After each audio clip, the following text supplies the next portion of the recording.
Hi there, this is Ranjit and I have the Samsung Galaxy A7, and in this video we'll be doing the unboxing and have a first look at this device. And if you have been following my channel, you'll notice that I had unboxed earlier the E7, the A5, etc. But this A7 is supposed to be the most premium in this Galaxy A series lineup of devices. And the thing that differentiates this Galaxy A7 from the A5s and others is that now it has a 1080p, that's a full HD AMOLED screen, and it comes with the Snapdragon 615 chipset. Whereas the earlier devices, that is the A3, A5 and even the E5 and E7 all had the Snapdragon 410 chipset.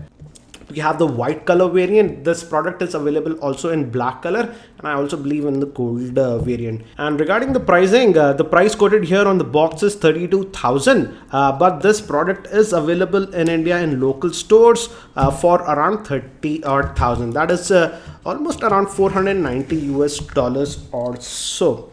And this is supposed to be the premium device in the Galaxy A series. So let's quickly open this up and check it out. So we have the Galaxy A7 itself. We'll come back to this a bit later. We have the product manual. We also have extra ear tips, in-ear style headset with actually dedicated buttons to increase or lower the volume, and a dedicated button to take or end calls. Again, this is Samsung branded.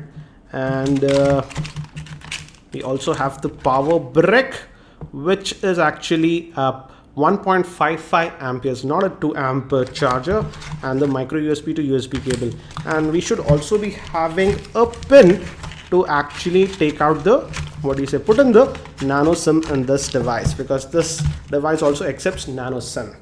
So here is the Samsung Galaxy A7 itself, and again, as you can see, this is the Duos variant, but again with the A and E series it's the same thing. The first SIM is the nano SIM, and the second SIM slot you can put another nano SIM, or you can put a micro SD card. So you got to decide between the second SIM and the micro SD card. So that is the same with the A series devices. And again, the thing with this A series devices is that it's a unibody design, hence the entire thing is actually made up of metal, and hence it gives a very good feel. And we have that chamfered edges, so it actually gives a very good feel, I would say. So let's just take this out. And the battery is also actually sealed inside on this unit. And before we boot in, let me give you a physical overview. On the top, we have the secondary noise cancellation mic. We have some extra plastic over here. Let me just remove that. And I feel it looks actually pretty good in this white color. The A5, which I unboxed and reviewed, was in black color. Anyways, on this end we have the power on off button, and these are the two slots. The first slot is for the second SIM or the micro SD card slot, and this first slot is for the nano SIM. That's the primary nano SIM. On the bottom we have the 3.5mm headphone jack, micro USB slot that will be used for charging this device, the main microphone, and on this end we have the volume rocker. Moving towards the back, we have a 13 megapixel rear facing camera with LED flash, and we have that Duos branding, and this is the opening for the speaker.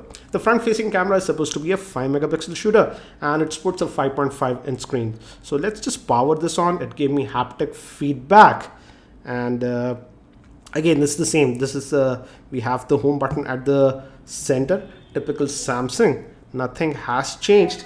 And to give you an idea, this is the E7, which also sports that 5.5 inch screen. But again, this E7, this has a plastic body over here, but this one has a metallic body, so looks actually premium. So let me quickly just set this up and we'll continue. And one thing to note is that with this A series device, and I noticed this on the A5 also and A7, is that these A5 and A7 both support dual band Wi-Fi, that is 2.4 gigahertz as well as the 5 gigahertz band. And we can add our Google account. We'll do that later.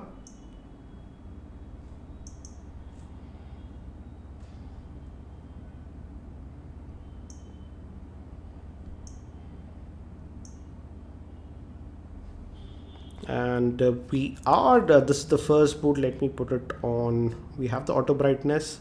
As you can see, we have the auto brightness setting, but I'll just keep it on manual for now.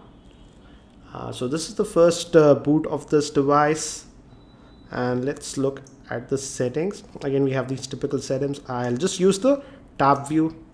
I just like that. That's easier to move around. And if you go to system and go to about the device, as you can see, it is running on the Android version 4.4.4, that is KitKat. And regarding storage, internal storage we get is 16 gigs, but let's see how much do we actually get of the box. And out of that 16 gigs, we get 11.19 GB. That's just 11.2 gigabytes of space available to us. We can also add a micro SD card to this device. I will test later on if USB OTG support is there or not on this device. So this is the default settings, and let's use this 2-finger swipe. And as you can see, we also have the NFC support on this model, and we have the ultra power saving mode and even the multi-window support. So all those things are supported on this device, and we even have the private mode and smart stay.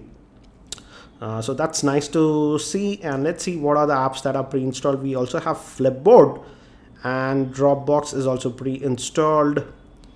And we also have the FM radio on this model, the Snapdragon 615 model that we are getting in India. So by left, if you go, I think so, yeah, it launches this Flipboard, but you can easily disable it. Just go here, go to the settings and just uncheck that. Another thing is that with this A series and E series devices is that Samsung has introduced this theme support. So you can easily just select a theme and it actually changes everything, the icons, everything. So that is also there. And before we proceed further, let me give you the configuration overview. This device is powered by a Snapdragon 615 chipset, which is an octa-core processor. The screen is a 5.5-inch screen, which is a 1080p full HD screen, and it has Gorilla Glass protection. Regarding RAM, it has 2 gigs of RAM, and the GPU is the Adreno 405. Regarding the rear-facing camera, it's a 13 megapixel rear-facing camera, whereas the front-facing camera is a 5 megapixel shooter, and the battery is sealed inside, which is just a 2600 milliamp hour battery. Another thing to note is that the model that is being sold in India is 4G LTE compatible. Now, as we are connected to my Wi-Fi network, let's just fire up the web browser. We have this web browser, and let's go into the Samsung's website. And this is the default keyboard that we have. We have a dedicated row for numbers, and it's easy to type because it's a wide device. And one thing to note is that even though it has a 5.5-inch screen, it's pretty light and comfortable.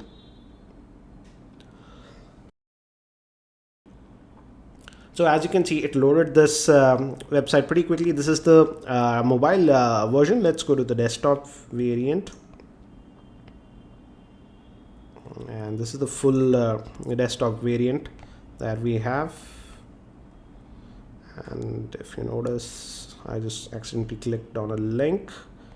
Too many links on this page. Pinch to zoom is good enough. Let's open up the story. Again, as you can see here, it is nice. And regarding the screen quality also is very nice. It's a 1080p screen, and just notice the viewing angles. It's excellent viewing angles as it's a AMOLED screen. Now let's also quickly have a look at this is the multitasking window, using which you can just swipe away the apps, or you can just kill them everything also like this. And let's quickly also look at the camera. The camera is supposed to be a 13 megapixel shooter. Let's quickly have a look at that one also. And we get the standard interface, and we have the tap to focus. You can just use that, and it quickly takes the snaps like this. We also have additional modes, and now you can actually download additional modes via the Samsung website. But let's quickly look at the snaps that we just took. Oh, let me enable the screen rotation. By default, that is not enabled. Yes, let's enable that. And as you can see, these are the snaps that we took. Came out pretty sharp, I would say. But again, I will be testing the camera a lot more in my full review. It'll be interesting to see if this Samsung Galaxy A7 exhibits any overheating issues because it has the Snapdragon 615 chipset, and other two devices which I reviewed that had the Snapdragon 615 chipset, that's the Desire A20 and the Eureka, exhibited heating issues when we were stressing this device. So I will be posting a dedicated gaming review, and I'll also be doing a full in-depth review with this device. But if you have any specific questions around this device, do post them in the YouTube comments and I'll try to include them in my review. Thanks for watching this video. This is Ranjit and I hope to see you in my next video.